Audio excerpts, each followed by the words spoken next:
It's a pretty good apple. How you guys doing? Mmm. Michigan is known for its apples. This one is really fresh. I love this time of year. Let me put this away. We'll start our lesson. Okay. Today, we're talking about interdependence. Say this big word with me. Interdependence. It means to depend on one another. We've been looking at different ecosystems and all kinds of different species and talking about food webs and food chains and how energy is transferred in ecosystems between animals and plants. And today we're going to focus a little bit more on interdependence. So our directions, and this is just guided instruction. I'm going to pause the video a couple of times, or you are going to pause the video a couple of times and see how well you can figure out interdependence. I've got some really awesome pictures for us. No, I did not draw these. I am not a very good artist. So I really just cut and pasted them from somewhere else. But what we're going to do is we are going to read each one of these statements. Then we're going to highlight the organisms or the abiotic factors that are interdependent. There might be more than one, of course, because they're interdependent, which means there are at least two, maybe three things in each statement that might be interdependent, which means one thing depends on another. Okay? Remember, plants and animals need each other and abiotic factors. Abiotic, remember the definition? What is it? Who knows what it is? Okay.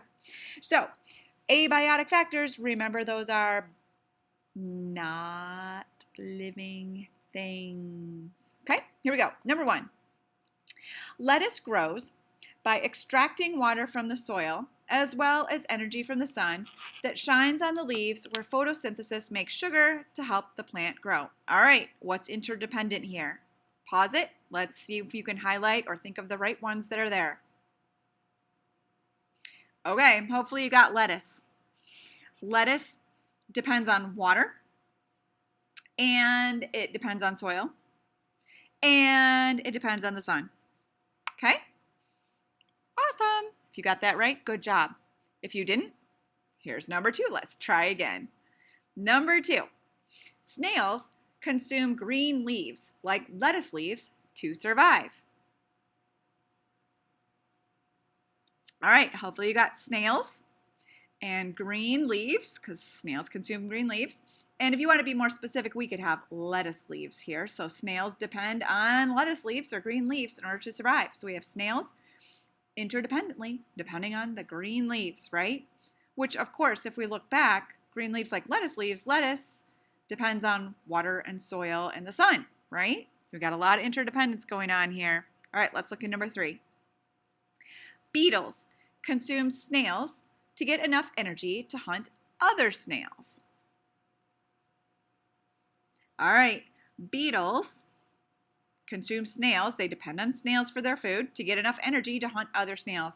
I don't know if you want to highlight or think I should highlight snails, but I already did, so I think we're covered there. Number four, try this one. Rodents, like rats, consume snails that harm lettuce crops. This one's tricky. There's more than two. Hopefully you got rodents, and you could use rats, and they depend on snails. And snails depend on lettuce. Yeah, if you got that, good job. All right, last one. Number five, when a bird of prey, like a hawk or an owl, sees a rodent, it will dive from above and catch the rodent to consume. There's more than one. All right, did you get bird of prey? You could also be more specific like hawk or owl. And those depend on rodents, right? All right. Now, I put these pictures on the bottom here so that we can take a peek. I would like to complete this food web with some arrows. Now, remember, the arrows go in the direction the energy flows. So let's start at the beetle. Where does the energy from the beetle go? Energy from the beetle definitely goes to our rodent. Okay? Energy from the rodent, where does that go to? Goes to our bird of prey. Where else might the rodent get its energy from? The snail. And where does the snail get its energy from? The lettuce leaf. That looks pretty good. Where's the beetle get its energy from? The snail.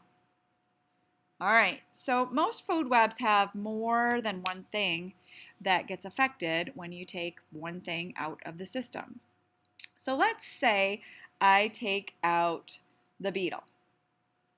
What population, remember we've been talking about populations and species and communities, what population will be affected if there are no more beetles? If you guessed the rodent population, because they depend on the beetle for food, you are correct. But not only the rodent population, this gets kind of crazy because if the rodent population doesn't have enough food, then there are less rodents for the birds of prey to eat. So the bird of prey population will also decrease. All right, let's try another one. Let's say all of a sudden there's a drought and the soil dries up. Remember, lettuce and green leaves need water, right? So let's say that there's a drought and the soil dries up and all of the lettuce dies. What other population gets affected? All right, if you guess the snail population gets affected, you are correct because the snails have nothing to eat. Well, if the snails have nothing to eat, their population decreases, right? So then if their population decreases, then the beetles and the rodents won't have enough to eat, so their population will decrease. And what does that mean for the birds of prey? Less food for them too, so their population will also decrease. If it lasts for too long, all of these things will have to use other sources of food. Hopefully it will rain soon, and the lettuce will grow back, and the snails will prosper, and so will the beetles and rodents and birds of prey. Today, your lesson, you need to take a little quiz after this, like kind of play a game, test yourself. And then you're going to watch the Magic School Bus.